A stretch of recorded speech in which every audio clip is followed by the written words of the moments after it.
પ્રભુ શાંતિનો ઉપાય બતાવતા કહે છે, મનુષ્યના જીવનમાં શાંતિ પ્રગટ કઈ રીતે થાય.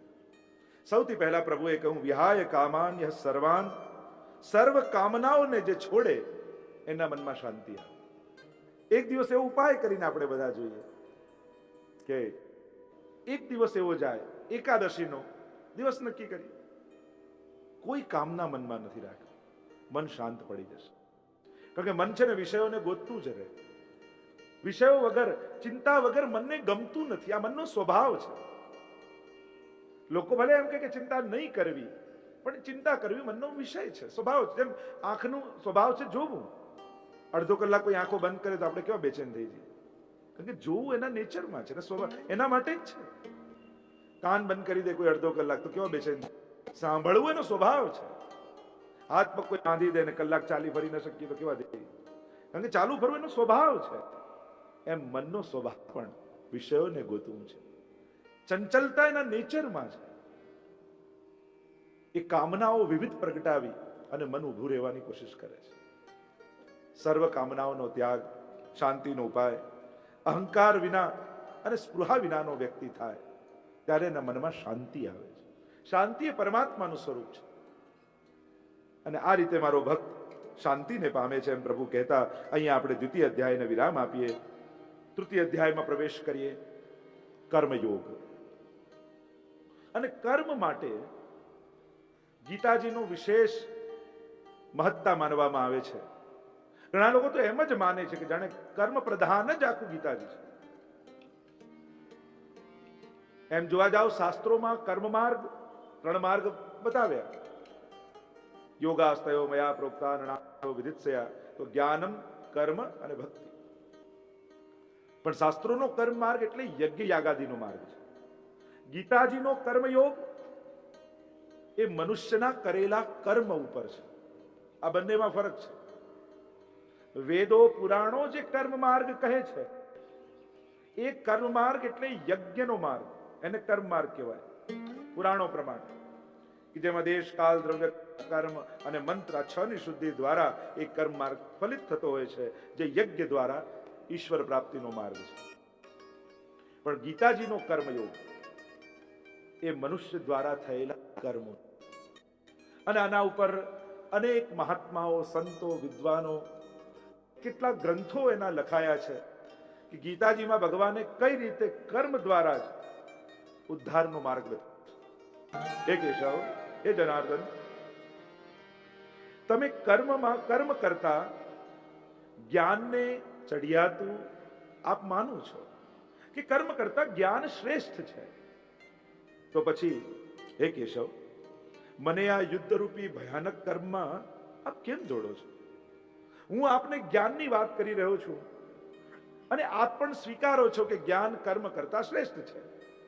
ઉત્તમ જ્ઞાન થકી માણસ ઉત્તમ માર્ગને પ્રાપ્ત કરે, ઉત્તમ ફળ મેળવે. પછી આપ મને કેમ આવા ઘોર કર્મ, એવા યુદ્ધ કર્મમાં જોડી રહ્યા છો? તો પછી જ્ઞાન પ્રમાણે મારે આ યુદ્ધ છોડીને જતા રહેવું જોઈએ. મારે આ લોકોને મારીને મને કંઈ પ્રાપ્ત નથી થવાનું. અર્જુન જ્યારે આ રીતે સમજાવી રહ્યા છે, પ્રશ્ન કરી રહ્યા છે, શ્રી ભગવાન વાચ, પ્રભુ કહે છે, હે નિષ્પાપ અર્જુન, 2 પ્રકારની નિષ્ઠા લોકમાં છે. એક છે સાંખ્ય નિષ્ઠા જ્ઞાન યોગ, અને બીજી છે યોગ નિષ્ઠા કર્મ યોગ. આ બંને છે માર્ગ. જ્ઞાનનો એ માર્ગ છે ને કર્મનો એ માર્ગ છે. જ્ઞાન નિષ્ઠા છે સર્વ મનની આસક્તિઓ છોડી, અને આ બધું જ માયાથી જન્મેલું છે, બધું માયાયુક્ત છે, અને પ્રત્યેક ગુણોમાં વર્તી રહ્યા છે. ભગવાને જેનો જેવો નેચર આપ્યો છે એ પ્રમાણે કાર્ય કરી રહ્યું છે. અને આમ વિચાર કરી મન, ઇન્દ્રિય અને શરીર દ્વારા થતી સમસ્ત ક્રિયાઓમાં પોતાના કર્તાપણાનું અભિમાન છોડી પરમાત્માનો એકાત્મ ભાવ સિદ્ધ કરવો, આ છે જ્ઞાન યોગ, સાંખ્ય નિષ્ઠા. કરનારું કોઈ જ નથી. એ જ પરમાત્મા રૂપ નામ વિભેદેન જગત ક્રીડતી યોયત. જેને જેવી પ્રકૃતિ આપી છે એ પ્રમાણે પ્રત્યેક વ્યક્તિઓ કાર્ય કરી રહ્યા છે. જો આ દુનિયામાં માણસ પ્રકૃતિને આધીન છે, જેનો જેવો નેચર પુરાણોમાં સ્વભાવની વાત કરી છે, ગીતાજીમાં એક વિશેષ વાત છે પ્રકૃતિની. રજોગુણ, તમોગુણ, સાત્વિક ગુણ અને નિર્ગુણ, આ 3 લેયરમાં માણસની પ્રકૃતિઓ કામ કરતી હોય છે. એને જે પ્રધાન વ્યક્તિ હોય, જે પ્રકૃતિ, જે તત્વનો પ્રધાનતા એનામાં હોય, એના લક્ષણો એનામાં દેખાય છે. તમોગુણ, રજોગુણ, સત્વગુણ અને નિર્ગુણ, આ દરેકની પોતપોતાની પ્રકૃતિ પ્રમાણેના લક્ષણો છે. જેમ તમોગુણ પ્રધાન હોય, કોઈ વ્યક્તિ કે મારે તો કંઈ કરવું નથી, આ હું બેઠો શાંતિ, આપણને લાગે કે કંઈ કામ એ નથી કરી રહ્યો, એ સૂઈ ગયો છે પ્રમાદમાં, પણ એ કંઈ કર્મ કરતો નથી એમ ન કહેવાય. એ તમોગુણ પ્રમાણે પ્રમાદ કરી રહ્યો છે. તમોગુણની પ્રકૃતિ પ્રમાણેનું સૂઈ જવું, પ્રમાદ કરવું, એનું કર્મ જ છે. કારણ કે એની તમોગુણી વૃત્તિ છે. જેવી વૃત્તિ એવી પ્રવૃત્તિ થાય, જેવી પ્રકૃતિ એવી પ્રવૃત્તિ થાય. એટલે કોઈ પ્રમાદ કરીને સૂઈ જાય ને, અને આપણને એમ લાગે કે આ કંઈ કરતો નથી, તો એ સમજવું ખોટું છે. એ તમોગુણ પ્રમાણે એનું કામ બરાબર કરી રહ્યો છે. તમોગુણી વ્યક્તિ આવો જ પ્રમાદી હોય. રજોગુણી પ્રવૃત્તિશીલ હોય, એકદમ એક્ટિવ હોય, એને કંઈક કરવા જોઈએ, સતત પ્રવૃત્તિમય રહે. એને તમે બેસાડી રાખો, એમ કહો બેસીને શાંતિથી માળા ફેરવ, એને ન ગમે. એને એમ કે આ 4 ધક્કા ખાઈને આ કામ કરી આવતો, એને બહુ મજા આવે. કારણ કે એની પ્રકૃતિમાં રજો ગુણ છે. એને દોડવું ગમે છે, એને ભાગવું ગમે છે, અને પ્રકૃતિથી વિરુદ્ધ કોઈ કર્મ કરાવવા જાવ તો એ બેચેન થઈ જાય છે. એટલે સૌથી પહેલા માણસે પોતાની પ્રકૃતિને સમજવી જોઈએ કે મારું નેચર શું છે, અને એ પ્રમાણે એને પ્રવૃત્તિ ગોતવી જોઈએ. ત્રીજું છે સાત્વિક. સાત્વિક પણ પ્રવૃત્તિશીલ હોય, પણ રજોગુણીમાં સ્વાર્થ માટેની પ્રવૃત્તિ હોય, અને સત્વગુણમાં સમાજ માટેની પ્રવૃત્તિ હોય, કંઈક સત્કાર્ય કરવાની પ્રવૃત્તિ હોય, કે મારા દ્વારા કંઈક સારું પુણ્ય કાર્ય થાય, લોકોનું કંઈક કલ્યાણ થાય, એના માટેની પ્રવૃત્તિ હોય, કે હું કંઈક સારું કરું. એ સત્ક્રિય હોય અને સક્રિય પણ હોય. એ સાત્વિક પ્રકૃતિ. એને ધર્મ ગમે, એને સત્ય ગમે, એને દયા ગમે, એને પ્રેમ ગમે. આ સાત્વિક પ્રધાન. અને નિર્ગુણ, આ તો બધાથી પર હોય, કરાવનારો પરમાત્મા છે, નિમિત્ત બનાવીને મારી પાસે કરાવે. મેં સારું કર્યું એનો પણ અહંકાર જતો રહે અને નિર્ગુણતા પ્રગટ થાય. તો તમોગુણને પ્રમાદ હોય, રજોગુણને પોતાના માટે કરવાની પ્રવૃત્તિ હોય. ધીમે ધીમે માણસ પ્રકૃતિના લેયર પર ઊંચા ઉઠે છે. રજોગુણી મારા માટે કંઈક સારું કરું, કરતા કરતા થોડુંક સત્સંગ સેવા મળે એટલે એની પ્રકૃતિ ઊંચી ઉઠે, અને એમ થાય કે મારા માટે તો બહુ કર્યું, સમાજ માટે હું કંઈક કરું, ભગવાને મને સામર્થ્ય આપ્યું છે, કંઈક સમાજનું કલ્યાણ કરું. એટલે સાત્વિક ગુણ પર આવે. અને સાત્વિકતા કરતા કરતા ગુરુનું શરણ મળે, અને એમાંથી પણ એ બહાર કાઢવાની વાત કરે, કહે કે હું ક્યાં પુણ્ય કરું છું, હું ક્યાં સારું કરું છું, ઠાકોરજીને કરાવવું છે અને એ જ કરી રહ્યો છે, મને તો એ નિમિત્ત બનાવે. સત્કર્મ કરવાનો પણ અહંકાર કાઢી લે, તો એ આવી જાય નિર્ગુણતા. તો આ છે સાંખ્ય નિષ્ઠા જ્ઞાન યોગ, કે ગુણો ગુણોમાં વર્તી રહ્યા છે, અને એ જ પરમાત્મા સર્વવ્યાપ્ત છે, અને આ રીતે બધું ચાલી રહ્યું છે. આ એક માર્ગ. બીજો કયો? યોગ નિષ્ઠા કર્મયોગ, જેમાં ફલાશક્તિ છોડી ભગવદ આજ્ઞા પ્રમાણે ભગવત પ્રીત્યર્થ કર્મ કરવું, તેને કહેવાય નિષ્કામ કર્મયોગ. મારો ઠાકોરજી રાજી થાય એ મારે કરવું છે. હું તો કહું, દરેક કામ કરતા પહેલા આપણે આપણી હૃદય પર હાથ રાખીને પૂછવું, આ કરીશ તો મારા પ્રભુને ગમશે? જો હા જવાબ આવે તો કરવું, ના જવાબ આવે તો છોડવાનો પ્રયાસ કરવો. પોતાની જાતને જ પ્રશ્ન કરવું કે આ કરીશ તો મારો પ્રભુ રાજી તો થશે ને? ભગવદ આજ્ઞા પ્રમાણે ભગવત પ્રીત્યર્થ કર્મ કરવું, એ જ પ્રભુનો આ નિષ્કામ કર્મયોગ છે. આમ 2 પ્રકારના નિષ્ઠાની વાત કરી મહાપ્રભુજીએ, પણ એમ તો 3 પ્રકારની નિષ્ઠા બતાવી છે. જ્ઞાન નિષ્ઠા તદાગ્નેયા સર્વજ્ઞો હિ યદા ભવેત, કર્મ નિષ્ઠા તદાગ્નેયા યદા ચિત્તમ પ્રસિદ્ધતિ, અને ભક્તિ નિષ્ઠા તદાગ્નેયા યદા કૃષ્ણ પ્રસિદ્ધતિ. મહાપ્રભુજી કહે છે જ્ઞાન નિષ્ઠા એટલે જ્ઞાનની સફળતા ક્યારે થઈ કહેવાય? સર્વજ્ઞો હિ યદા ભવેત. જ્યારે જીવ સર્વજ્ઞ બની જાય ત્યારે માનવું કે જ્ઞાન નિષ્ઠા એટલે કે જ્ઞાન માર્ગ આને ફલિત થયો. કર્મ નિષ્ઠા તદાગ્નેયા યદા ચિત્તમ પ્રસિદ્ધતિ. કર્મ માર્ગ ફલિત થયો એનું પ્રમાણ એ કે તમારા ચિત્તમાં પ્રસન્નતા વ્યાપી જાય. પણ ભક્તિ નિષ્ઠા તદાગ્નેયા, ભક્તિ ફલિત થઈ એમ ક્યારે ખબર પડે? તો કહું યદા કૃષ્ણ પ્રસિદ્ધ હતું, જ્યારે ઠાકોરજી રાજી થઈ જાય ત્યારે માનવું કે મારો ભક્તિ માર્ગ સફળ થઈ ગયો છે. એમ 3 નિષ્ઠા મહાપ્રભુજી પણ બતાવી છે.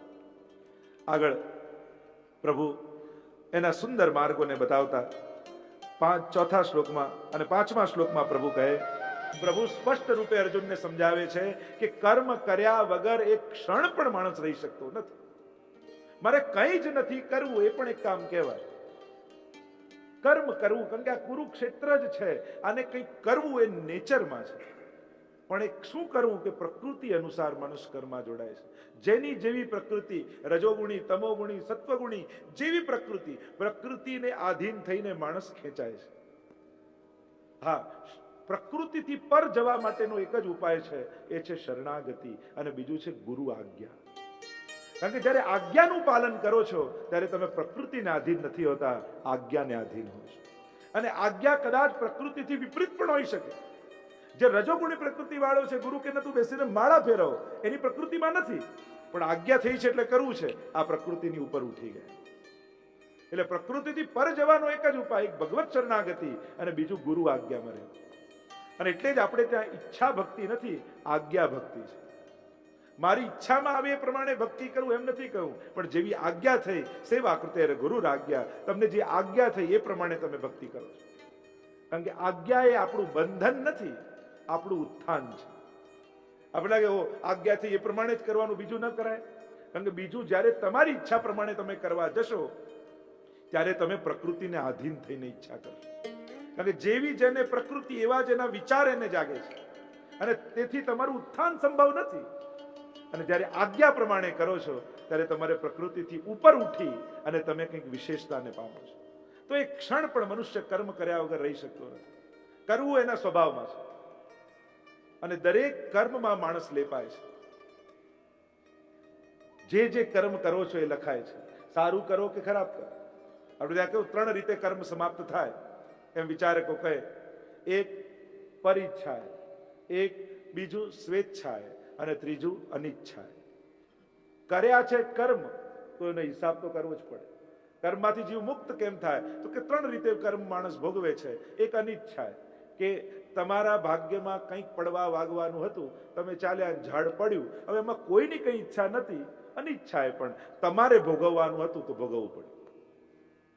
બીજું પરીચ્છાએ, બીજા કોઈ તમારા કર્મ ભોગવવાના હતા અને બીજા કોઈ નિમિત્ત બને અને તમને દુઃખ આપે, આ પરીચ્છાએ તમે ભોગવો. ત્રીજું સ્વેચ્છાએ, ભોગવવા તો પડે જ. હવે એવા કંઈક ખરાબ કર્મ આપણાથી થયા છે કે એવી પરિસ્થિતિ આવવાની છે કે ઘર બાર વગરના થઈ જઈએ, પગમાં ચપ્પલે ન રહે, 2 ટંક પ્રસાદ લેવાની પણ વ્યવસ્થા ન હોય, આવા સંજોગો તમારા બનવાના હતા, એવા કર્મો હતા, અને તમે જઈને વ્રજયાત્રામાં નામ લખાવી આવ્યા. હવે લીલી પરિક્રમામાં તમે ગયા, રહેવાનું ઘર નથી, પગમાં ચપ્પલ નથી, 2 ટંક પ્રસાદની વ્યવસ્થા નથી, કોઈ સંજોગ નથી, ભોગવવાનું હતું પણ સ્વેચ્છાએ ભોગ્યું, એટલે કર્મોય સમાપ્ત થયા અને વ્રજયાત્રા કરવાનો આનંદે કરીને આવી ગયા. હવે ભોગવવાનું હતું કે આ બધી પરિસ્થિતિ સામે આવવાની જ હતી, પણ તમે યાત્રાએ કરી, આનંદે કર્યો અને કર્મોને સમાપ્ત કરી દીધા. એમ આપણે જે પાઠ કરીએ, આપણે જે તપ કરીએ, ઉપવાસ કરીએ, આ જે કાંઈ પણ કરીએ છીએ એ પોતાના સ્વેચ્છાએ પોતાના કર્મોને સમાપ્ત કરીએ છીએ. સેવા સમયે એક એક ડગલું જે તમે ભરો છો એ તમારા અનેક કર્મોને તમે સમાપ્ત કરી રહ્યા છો. કારણ કે જ્યારે જીવ ભગવાન માટે દોડે છે ત્યારે પોતાના કર્મોને બાદ બાકી કરતો જાય છે. જેટલા ડગલા ભગવાન માટે આગળ વધ્યા એટલા ડગલા તમારા કર્મોના સમાપ્ત થયા છે. કર્મોને સમાપ્ત કરવાનું એક અને એક જ માત્ર ઉપાય છે, એ છે ભગવત સેવા. ભગવાન માટે દોડવું. અને જે ભગવાન માટે દોડે છે પોતાના કર્મોને સમાપ્ત કરે છે. પ્રભુ કહે છે કે એક ક્ષણ પણ રહી નહીં શકાય, કર્મ તો કરવા જ પડશે અને કર્મ કરીને ભોગવવાનો પણ વારો આવશે. એમ કહેતા 8મા શ્લોકમાં પ્રભુ સુંદર વાત કરતા કહે, ભગવાન કહે એટલે તો શાસ્ત્ર વિહિત સ્વધર્મને તું કર. કારણ કે સાવ કર્મ ન કરવું એના કરતા કર્મ કરવું શ્રેષ્ઠ છે. દરેક વસ્તુથી ભાગીને માણસ જીવી શકતો નથી. કંઈક ને કંઈક તો સામે ફેસ કરવું જ પડશે. એટલે કર્મ ન કરવા કરતા કર્મ કરવું શ્રેષ્ઠ છે. અને એનાથી જ તારું શરીર, તારો નિર્વાહ ચાલવાનો છે. ક્યાંથી ક્યાં સુધી ભાગીશ? કર ખરો, પણ મનમાં એક જ વાત રાખ, મારા ઠાકોરજીને ગમે એ કરવું છે, મારા પ્રભુની આજ્ઞામાં મારે રહેવું છે. પોતાની ઈચ્છાથી ભાગીશ તો બંધનો ઊભા કરીશ, મારી ઈચ્છાથી ભાગીશ તો સર્વ બંધનોથી ખુલી જઈશ. તું મને શરણાગત થઈ જા, તું મારો થઈ જા, મને પ્રીત્યર્થ કર્મ કરનારો થઈ જા, પછી કોઈ કર્મ તને વાંધનારા નહીં થાય. આપના માટે કર્મ કરનારો થાઉં. કર્મ વગર તું રહી નહીં શકે અર્જુન, અને કર્મથી ભાગીને પણ ક્યાંય નથી જઈ શકવાનું. તું કેવલ કર્મનો સામનો કર, ઉત્તમ કર્મોને કરનારો થા, મને પ્રીત્યર્થ કર્મ કરનારો થા, પછી એ કર્મો બાંધનારા નહીં રહે, છોડાવનારા થઈ જશે. આપણે જ્યાં તો મહાપ્રભુજી પણ અણુભાષ્યમાં સમજાવે છે કે આ વૈષ્ણવનો અંતિમ જન્મ છે, તો એના પાપ અને પુણ્યનું શું? ત્યારે મહાપ્રભુજી કહે કે જે વૈષ્ણવથી દ્વેષ કરે ને એના બધા એ વૈષ્ણવના પાપ એને ભોગવવા પડે, અને જે વૈષ્ણવથી સ્નેહ કરે એ વૈષ્ણવના બધા પુણ્યો ભોગવી લે, અને આ વૈષ્ણવનો તો ઉદ્ધાર થઈ જાય. પાપ અને પુણ્યથી ભગવાન મુક્ત કરી દે છે જીવ. અને એટલા માટે ભગવાન સુંદર વાત કહેતા કહ્યું, મારા પ્રીત્યર્થ તું કર્મ કર. આગળ 10મા શ્લોકમાં ભગવાન સમજાવતા કહે, પ્રભુ સમજાવે છે કે પ્રજાપતિ બ્રહ્માએ કલ્પના આદિમાં, એટલે કે સૃષ્ટિના પ્રારંભમાં જ યજ્ઞ સહિત પ્રજાઓને સર્જી તે પ્રજાઓને કહ્યું કે આ યજ્ઞ દ્વારા વૃદ્ધિ પામો, અને યજ્ઞ તમને બધાને ઈચ્છિત ભોગ આપનારા થશે. અહીંયા યજ્ઞની વાત અનેક અર્થઘટનો કર્યા છે. અહીંયા યજ્ઞ એટલે કેવલ સ્વાહા વાળો યજ્ઞ નથી, આ નિષ્કામ અને ભગવત પ્રીત્યર્થ કર્મનો યજ્ઞ છે.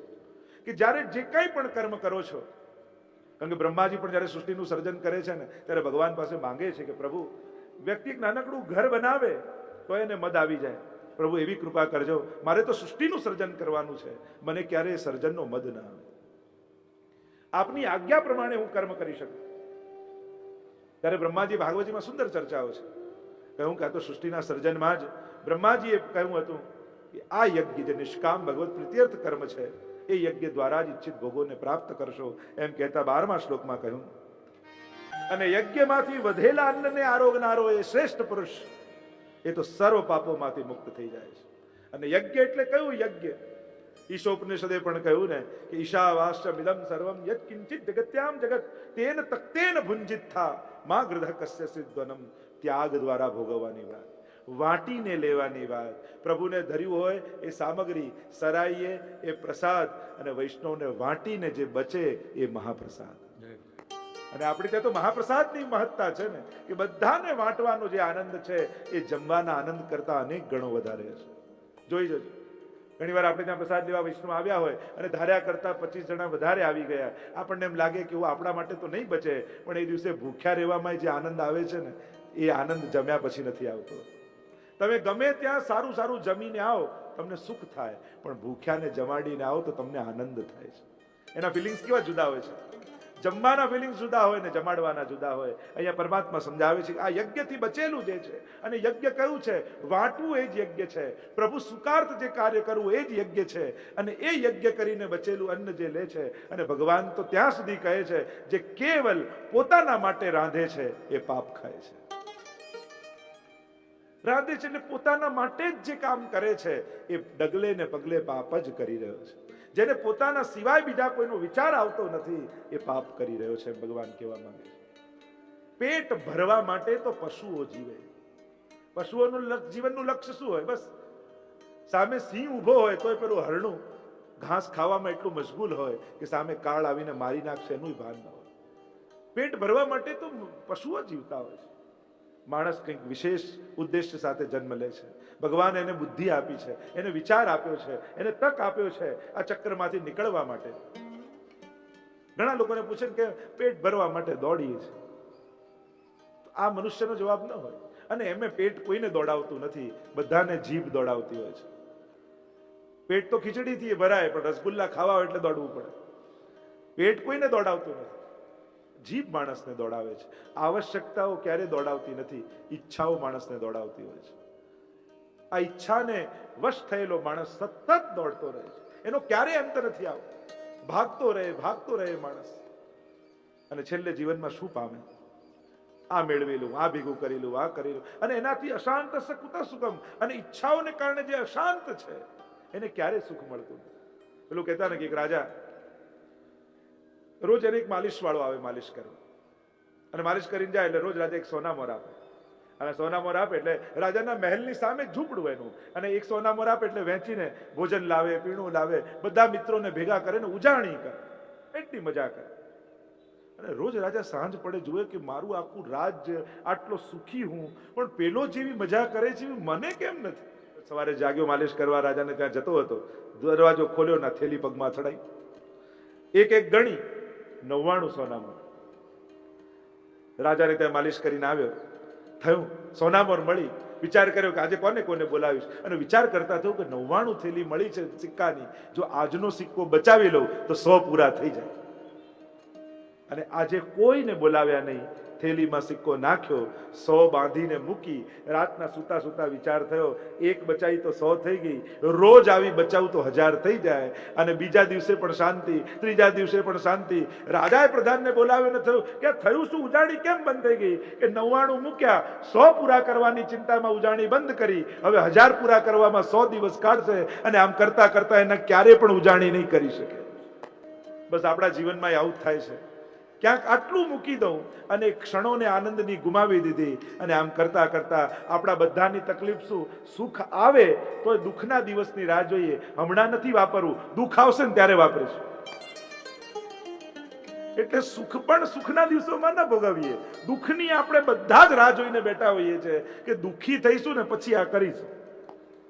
એટલે આપણે બધા જ રાહ તો દુઃખની જ જોતા હોઈએ છીએ અને સુખની ક્ષણોને ગુમાવી દઈએ છીએ. અને જે એની મનમાં આ લાલસા જાગી જાય મનમાં, એ પછી ક્યારે સુખ ભોગવી શકતો નથી.